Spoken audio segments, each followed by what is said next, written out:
ఉన్నారు. ముందుగా మనం కాంగ్రెస్ నేత లింగం యాదవ్ గారితో మాట్లాడదాం. నమస్తే సార్, లింగం యాదవ్ గారు, గుడ్ ఈవినింగ్.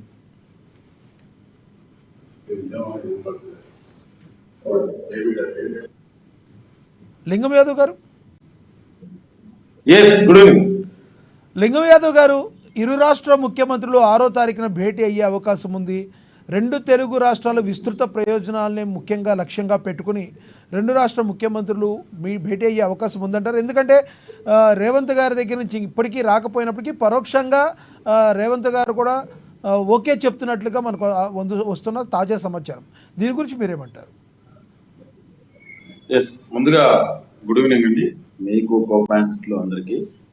డెఫినెట్ గా అండి, తెలంగాణ రాష్ట్ర ముఖ్యమంత్రిగా రేవంత్ రెడ్డి గారు, ఆంధ్రప్రదేశ్ రాష్ట్ర ముఖ్యమంత్రిగా చంద్రబాబు నాయుడు గారు, అంటే విభజన చట్టంలో ఉన్నటువంటి హామీలు, అదే విధంగా ఇవాళ కృష్ణా రివర్ లో ఉన్నటువంటి వాటాల గురించి కూడా డెఫినెట్ కూడా ఒక రాష్ట్రాల ముఖ్యమంత్రుడిగా వివిధ ప్రాంతాలకు ఒక తెలంగాణకు రిప్రజెంట్ చేసినటువంటి రేవంత్ రెడ్డి గారు, అదే విధంగా ఆంధ్రాకు రిప్రజెంట్ చేస్తున్నటువంటి చంద్రబాబు నాయుడు డెఫినెట్ కూడా కలిసి, అంటే రెండు రాష్ట్రాలు విడిపోయి ఒక అన్నదమ్ములా కలిసింది ఒక సామరస్య పూర్వక వాతావరణంలో ఏదైతే అప్రస్తుతంగా ఉన్నాయో ఇప్పటి వరకు సమస్యలు, ఆ సమస్యలను పరిష్కరించుకోవడం కోసం డెఫినెట్ కూడా ఒక మంచి ఇనిషియేటివ్. ఎందుకంటే ఇప్పుడు పొరుగు రాష్ట్రాలు ఉన్నంత మాత్రాన శత్రు రాష్ట్రాలు కావండి, అది మనం అర్థం చేసుకోవాలి.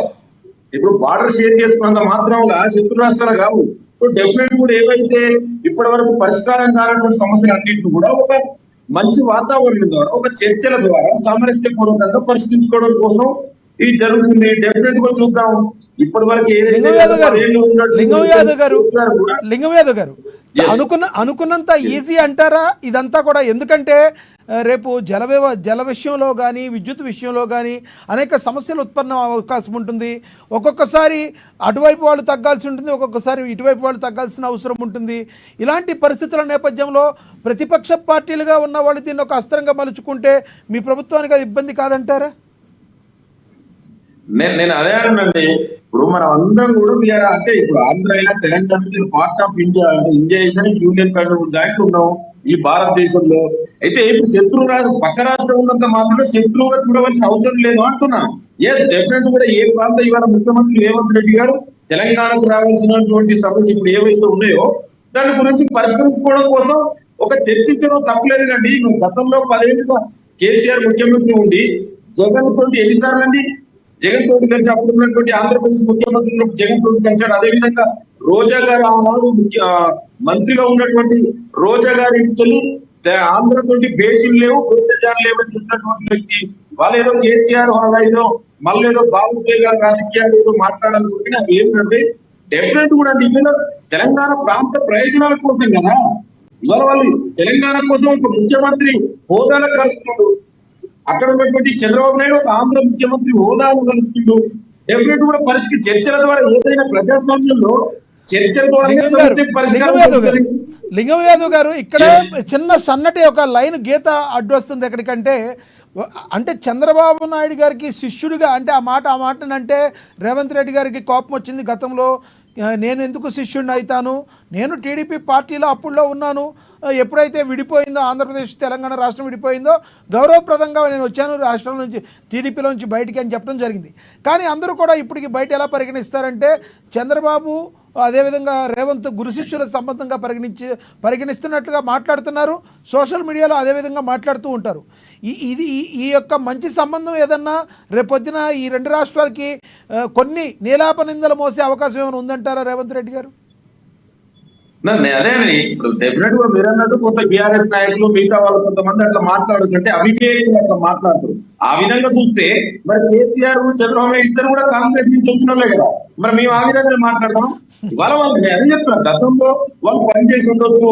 ఇవాళ తెలంగాణ రాష్ట్ర ముఖ్యమంత్రిగా ఈ ప్రాంత ప్రయోజనాలను కాపాడుకోవడం కోసం, ఈ ప్రాంతానికి రావాల్సినటువంటి వాటా కోసం, ఏదైతే ఇప్పటి వరకు పరిష్కారం కానటువంటి సమస్యల కోసం ఒక ముఖ్యమంత్రి హోదాలో కలుపుతున్నాండి. అట్లాంటి చిల్లర మాట్లాడితే ఇవాళ తెలంగాణ ప్రజలు విద్యులు అన్ని గమనిస్తారు. ఎవరు ఇట్లా భావోద్వేగాలతో వచ్చింది అదే చెప్తున్నా. మరి కేసీఆర్ కూడా యూత్ కాంగ్రెస్ నుంచి వచ్చిండు కదండి. చంద్రబాబు కూడా యూత్ కాంగ్రెస్ నుంచే వచ్చిండు. ఇప్పుడు ఆ విధంగా పడితే వాళ్ళిద్దరు కూడా కాంగ్రెస్ నుంచే. ఇట్లాంటి దానికి ఇప్పుడు నేను అదే చెప్తున్నా, వాళ్ళు ఇప్పుడు సమస్యలు ఏదైనా ప్రజా సమస్యల కోసం లేదా తెలంగాణ ఈ ప్రాంత అభివృద్ధి కోసం ఏదైనా సలహాలు సూచనలు ఇవ్వాలి తప్ప ఇట్లాంటి ఏదో వేగంగా మాట్లాడినంత మాత్రాన విజ్ఞులైన తెలంగాణ ప్రజలు అందరూ గమనిస్తున్నారు. డెఫినెట్ కూడా ఇట్లాంటిది ఏం చేసినా కూడా ఇప్పుడు ఇవాళ కేసీఆర్ గుర్తించే తెలంగాణ ప్రజలు గుర్తించే స్థానం లేదు కదా కేసీఆర్. ఆల్రెడీ టీఆర్ఎస్ బీఆర్ఎస్ మారిపోయింది. ఇదే బీఆర్ఎస్ పోయి మరి ఆంధ్రలో కాంటాక్ట్ చేస్తున్నది, కర్ణాటకలో చేస్తున్నది, మహారాష్ట్రలో చేస్తున్నది, ఆంధ్రాకు రాష్ట్ర అధ్యక్షులు పెట్టిండ్రు. మరి వాళ్ళ వాళ్ళకి ఇంకా తెలంగాణ అస్తిత్వం గురించి మాట్లాడే నైతికత ఎక్కడ కేసీఆర్? వాళ్ళేమి ఇట్లాంటివి ఏదైనా విష ప్రచారం అబద్ధాల ప్రచారం చేయడంలో బీఆర్ఎస్ దిట్ట అయినా కూడా తెలంగాణ ప్రజలు విజ్ఞులు అవన్నీ గమనిస్తున్నారు. డెఫినెట్ కూడా ఇవాళ గతంలో 2 ఎలక్షన్లు చూసాం, అసెంబ్లీలో పార్లమెంట్ ఎలక్షన్ వాళ్ళని ఎక్కడ పెట్టారు, 8 చోట్ల డిపాజిట్ కూడా రాలే. వాళ్ళు నువ్వేమన్నా ఒక ప్రతిపక్ష నాయకుడుగా ఒక బాధ్యతాయుతమైనటువంటి పదవిలో ఉండి తెలంగాణ ప్రభుత్వానికి సలహాలు సూచనలు ఇవ్వండి. ఏ విధంగా ఈ ప్రాంతం అభివృద్ధి చెందాలి, ఏ విధంగా ఈ ప్రాంతం ప్రజలకు సంక్షేమం గురించి ఆలోచిస్తే ఆ విధంగా ఒక పాజిటివ్ క్రిటిసిజం, కన్స్ట్రక్టివ్ క్రిటిసిజం చేయాలి తప్ప ఇట్లాంటి వేగంగా భాగవతాన్ని రెచ్చగొడితే ఇవాళ అట్లాంటి ఈ తెలంగాణ ప్రజలు అన్ని గమనిస్తారు. అలాంటిది ఏది ఓకే, ఇప్పుడు గతంలో ఆయన భాగవతాన్ని రాజకీయాలు చేసిండు, కానీ ఇప్పుడు కూడా అదే విధంగా చేస్తుంటే తెలంగాణ ప్రజలు వాళ్ళు ఎక్కడ గతంలో బుద్ధి చెప్పారు, మళ్ళీ ఎక్కడ బుద్ధి చెప్పాలో ఎక్కడ పెట్టాలో బీఆర్ఎస్ ని అక్కడ పెడుతుంది. ఓకే, ఓకే లింగం యాదవ్ గారు.